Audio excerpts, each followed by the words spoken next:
All right, what's up guys? MKBHD here, and welcome back to another Ask MKBHD video. This is number 35. It's been a little while since I did one. We did one every month of the past 2 years or so. We got a whole bunch of Ask MKBHD episodes in, and now took a little break from it. But I'm deciding to bring it back, and we're doing a little something different this time. I asked on Twitter what you guys wanted to know, but I also asked if you could submit video questions. Figured we'd try that out. And it turned out to work out pretty well. In fact, it was actually trending on Twitter for a short period of time, which I don't think I've ever seen before for a Q&A, but it happened. And now there's plenty of questions, so let's get into answering them.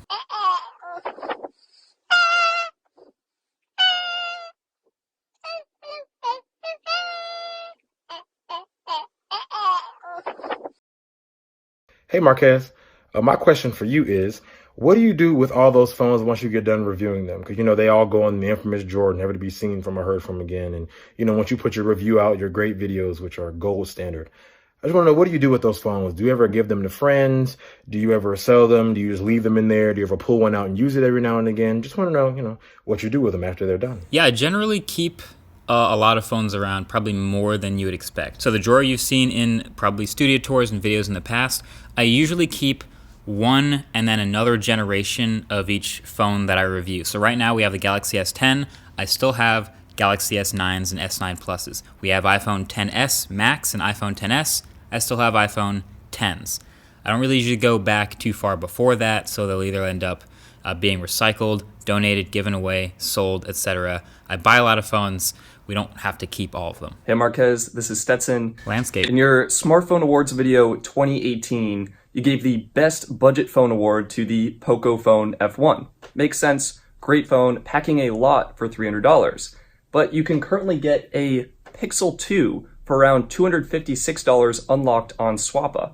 My question for you, would you go with a brand new budget phone like a Poco F1, or would you go with a used flagship phone like the Google Pixel 2?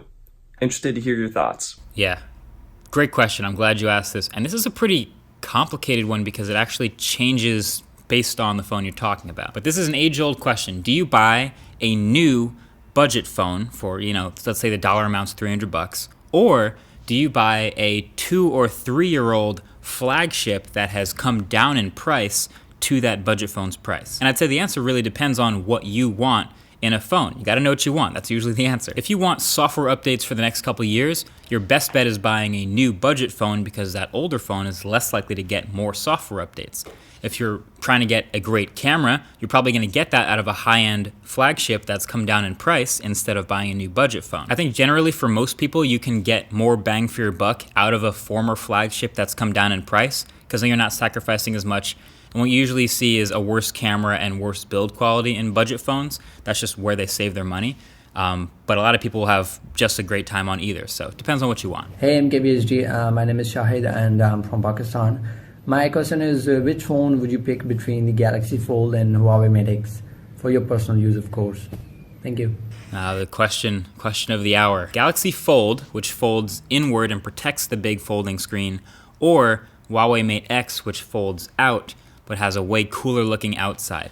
I'll say this with a disclaimer that I have not actually played with a Mate X yet. Some people have, I've watched videos of it, but I've only actually used the Galaxy Fold. And so from my experience, when I see a Huawei Mate X, it looks way cooler, and so I feel like I'd bias towards that. But then of course we had all the durability issues with the Galaxy Fold, so it's kind of hard to say. I just know I'm really excited to get my hands on the Huawei Mate X. That's gonna be one that I think changes a lot of people's minds about foldable phones, if it turns out well. Hi, MKBHD. So I'm curious, how do you kind of juggle between your life as a professional frisbee player and a YouTube reviewer? I'm just curious. First of all, nice shirt. So for those who are new or might not know, I've been playing Ultimate Frisbee for a long time, and I've been playing for the pro team in New York called New York Empire for the last 2 years. So our season just started a couple weeks ago. So basically every weekend and during practices during the week, I have that. And for me, the timing actually has sort of worked out this way ever since I started playing. Frisbee is mostly on weekends. Like tournaments are on weekends. For the pro team, games are on weekends. We have a practice during the week at night, so that's after work. So as far as overlap, there isn't a whole lot of that. I've always said the toughest decision I'd have to make would be between like a big tech event and a big ultimate tournament or a game or something like that. Luckily, that doesn't overlap pretty much ever. Hey MKBHD, we're the OnePlus US team coming to you live from a very special device, and we're wondering what your expectations are for the OnePlus 7 Pro.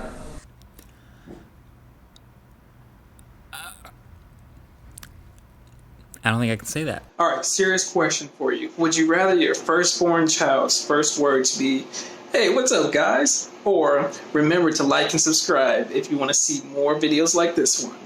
Wow, I'd be very impressed if those are their first words. That is a very serious question, though. I think I would say I'd rather the first words be, "Hey, what is up, guys?" That's fine, right? That's a couple reasonable words to string together in a row. I'd be cool with that. Hey MKBHD, who was your favorite YouTuber back when you started, and who's your favorite now? My favorite YouTuber when I started would have to be sort of the big three of tech, OG tech YouTube, and those were John Rettinger, John 4 Lakers, Soldier Knows Best, Mark Watson, and Chris Pirillo, all of whom are still making tech videos to this day. I have to give my inspiration or my credit towards them because they literally paved the way of giving the idea that you could even make tech videos on YouTube a thing. So thanks to them for that. My favorite YouTuber right now actually is probably, I'm gonna guess none of you are gonna know this, is he does sketches, Caleb City. I'll link his channel right here.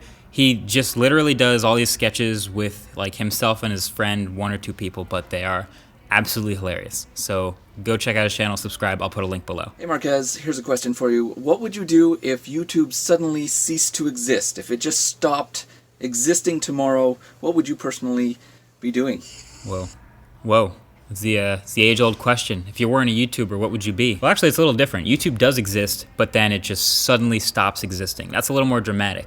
I don't really know what I would do. I guess this is the part where I'd have to fall back on my college education and use my business degree and my marketing expertise to find a way to do a job with that related. I think fun fact is, before I got into really doing a lot of YouTube, or it was actually as I was doing a lot of YouTube, but I was studying business and marketing because I kind of imagined my future career path to be that guy who works at a company that works with YouTubers. Like I'd be the marketing manager of a tech company that would be working with YouTubers to send them products and make products better. So I guess to answer your question, I could still probably do that somewhere today. But yeah, if YouTube just stopped existing pretty dramatically, I also think some other video service would just bubble up to replace YouTube and fill in the footprints it left behind. Hey Marcus. You said, so it's been 2 years since Google Home and other smart speakers have been released. What's your opinion about them 2 years later, and do you still use them? That's well done. Well done. So yes, I do have a Google Home. I have a Google Home Max here in the studio, and I have a Google Home Max at home. It's not my alarm clock. It's too loud to do that. But I do use it to ask questions pretty regularly. I set timers with it. I ask what the weather's going to be pretty often with it. I ask it like the random trivia questions, like how many legs does a horse have? Try it yourself. It's great. I think the next sort of evolution of that we're going to start seeing more is screens on them. We've seen this with Alexa stuff, and we're probably going to see this rumored Google Home Max with a screen on it.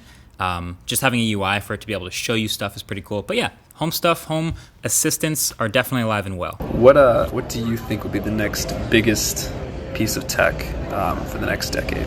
You know, 2000s had MP3 players, 2010s had mobile phones. What do you think it's going to be for the 2020s? I hope he's not getting in trouble for doing this video on the job at Best Buy. So that's the big question. So this 2 decades ago, we had MP3 players. They blew up. Then this past decade, we got mobile phones. If I'm being honest, I think the next decade's probably going to be mobile phones too. And then wearable tech will start to be more of a big thing in the future.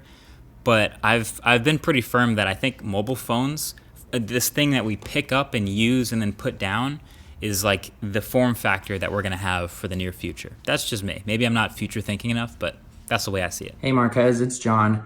With this question, you might be getting it a lot, I don't know. But being that the Galaxy Fold has been released, when do you think Apple will begin producing or even release a foldable iPhone? I'm a huge Apple fan. I'm not sure if I would like to see that, but it would be really interesting. What do you think?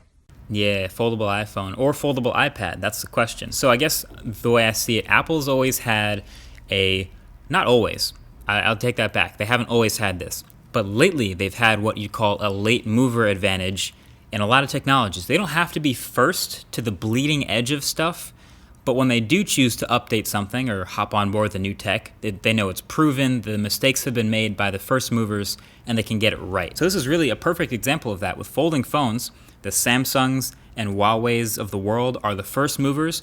They're they'll call themselves the pioneers and the innovators, but that's what they're doing. They're using their first mover advantage and their supply chain to try to make a splash. And they'll make their mistakes, and clearly some mistakes have been made already with them, but in the near future or the far future, if Apple sees that it's worth its potential, they'll swoop in and they'll get it right, in theory. So how long into the future are folding phones like really going to be a thing before Apple decides to make a folding iPhone? Definitely not iPhone 11, probably not iPhone 12. I could start to see in like the next 3 to 5 years that perhaps starting to get tidied up, and maybe there's a foldable version of the phone, but I don't think it's going to be anytime soon. Hey Marquez, just wanting to know how you got started in Ultimate Frisbee and how that even became an interest for you. Good question. I think my origin story for Ultimate might not be the same as many others. So I went to Columbia High School in New Jersey. And if you know a lot about the history of Ultimate, that name might sound familiar, because if you go to the Wikipedia page for Ultimate Frisbee and look up where the sport was invented, the answer is in 1968, Ultimate Frisbee was invented by students at Columbia High School in New Jersey. So the sport's kind of had a rich tradition at that high school, and there's a JV team and a varsity team. So when I was in middle school, I knew that high school had a Frisbee team, and I knew I wanted to play, so I instantly, when I first got there, tried out for it, played on the JV team for a bit, and then graduated to the varsity team. There were always tournaments, there were always traveling. It felt like a real varsity sport, even though technically at that time it wasn't really one. So yeah, for me it started because there's a rich history of it in New Jersey. I think for a lot of people, they pick it up in college, or they discover it in their neighborhood or at a park or something like that. But that's my OG Ultimate story. It's pretty loud in the hallway. But that's where I'm going to end it. Thank you for your questions. I think this was fun to do the video style. I think we'll probably do that more in the future. Stay tuned on Twitter for when I ask for when we do these, and you can submit your questions there. And of course, as always, the links to anything I talk about that are important or that were in the video are below. But that's basically it. Thanks for watching. Catch you guys in the next one. Peace.